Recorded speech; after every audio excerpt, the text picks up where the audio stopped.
françaises sont sur le départ et que Bamako entend s'appuyer sur les troupes paramilitaires russes du groupe Wagner. On en parle avec Niagalé Bagayoko. Bonsoir, merci d'être avec nous sur France Info. Vous êtes politologue, présidente de l'African Security Sector Network, spécialiste de la région du Sahel. L'attaque, elle a été perpétrée dans une zone, la zone des 3 frontières, qui est une zone de tension depuis des années. Ça veut dire que malgré tous les moyens de lutte mis en place, que ce soit par l'armée française ou aujourd'hui par les membres russes de Wagner, il n'y a pas d'amélioration? C'est à mon avis encore pire que ça, c'est-à-dire qu'on assiste en réalité à une détérioration continue de la situation, quels que soient les moyens mobilisés à la fois par les autorités nationales, mais aussi, comme vous le soulignez, par les partenaires internationaux, qu'il s'agisse des Français, qu'il s'agisse des soutiens européens ou également des soutiens apportés désormais par les Russes.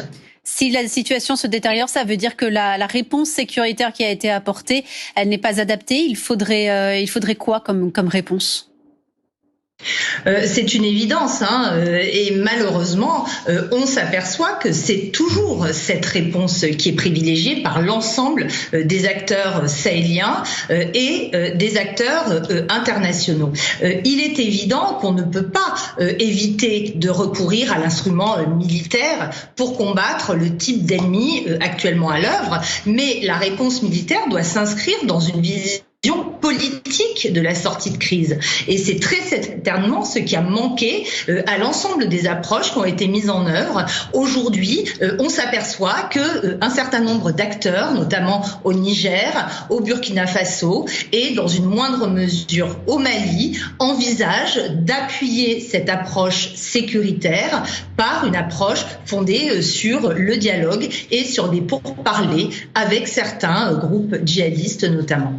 Alors, on ne semble pas tout à fait privilégier cette option du côté de la junte malienne, puisque d'après un journaliste de l'AFP à Bamako, en tout cas, le Mali a reçu cette semaine de nouveaux équipements militaires qui ont été livrés par son partenaire russe. Donc, la junte continue de privilégier la réponse militaire et aussi la Russie. Tout à fait. La difficulté, ce qu'il faut bien comprendre, c'est que on est face à des acteurs djihadistes multiformes. On n'a pas affaire seulement à un seul groupe. Il y a à la fois les groupes affiliés à Al-Qaïda et les groupes affiliés à l'État islamique. Et ces acteurs se combattent les uns les autres, mais sont surtout extrêmement bien ancrés dans l'environnement local. On s'aperçoit qu'ils développent notamment des stratégies en termes de gestion des ressources naturelles, en termes de administration de la justice et de recours au droit. On a véritablement une guerre par le droit qui est à l'œuvre aujourd'hui. Également des réseaux de renseignement qui sont extrêmement bien maillés. Bien sûr, cela s'ajoute à toutes les techniques qu'ils utilisent avec des engins explosifs improvisés, des attaques suicides, des tirs de roquettes. Mais à l'évidence, on ne peut pas répondre aux stratégies d'ancrage dans l'environnement social par la mobilisation d'un surarmement ou d'un suréquipement. Vous parliez de l'environnement local. Qu'en est-il de la population? Elle avait souhaité le départ des Français. Maintenant, comment elle réagit aux dernières attaques? Est-ce qu'il y a de la lassitude, de la colère?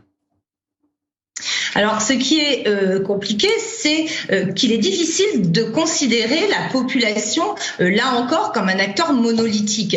Il y a en effet de très importants mouvements d'hostilité, notamment à l'encontre de la France, dans la capitale Bamako. Il est beaucoup plus difficile de mesurer les sentiments dans le reste du Mali. Mais ce qui est une évidence, c'est qu'il y a à la fois une situation où les populations civiles sont les premières victimes de ce conflit, et d'autre part qu'il y a une lassitude et un très grand scepticisme vis-à-vis des interventions, notamment internationales, qu'il s'agisse d'interventions à titre bilatéral ou à titre multilatéral, puisque la mission des Nations Unies également suscite un très grand doute face aux faibles résultats qu'on lui prête du côté des populations. Merci beaucoup Niagale Bagayoko. Merci pour votre éclairage ce soir sur France Info. On se quitte sur